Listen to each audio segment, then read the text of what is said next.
Новость, но я знаю, что действительно эта тема обсуждалась достаточно давно. Каким изначально был план освобождения Чайгоза и Умерова? Ну, в самом начале мы планировали, вы тоже были в теме, все активисты крымской татары, все были в теме, что когда его осудят, и получит и Ильмяга, получит и Чайгоз, получит приговоры, после осуждения и после вынесения приговоров уже возможен будет торг определенный. Или мы поменяем их на кого-нибудь, или каким-то образом мы сделаем так, что какие-то политические договоренности вот, лидеров сработают. Там.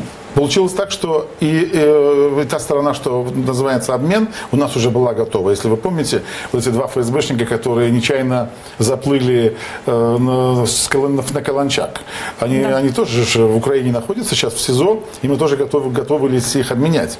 И Полозов Николай, кстати, вел переговоры в Москве на эту тему, и они не увенчались успехом.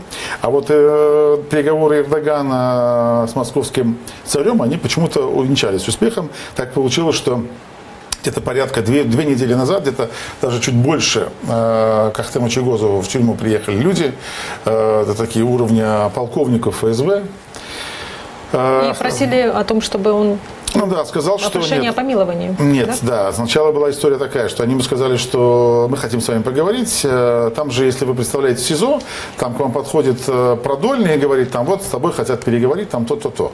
Там, то есть, у заключенного хоть маломальский, но есть шанс каким-то образом там сопротивиться даже этому. Ну, как минимум, там кому-то сообщить, или сказать, потребовать адвоката.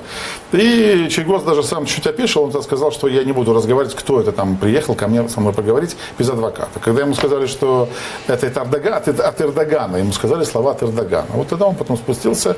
У нас на связи сейчас скайп.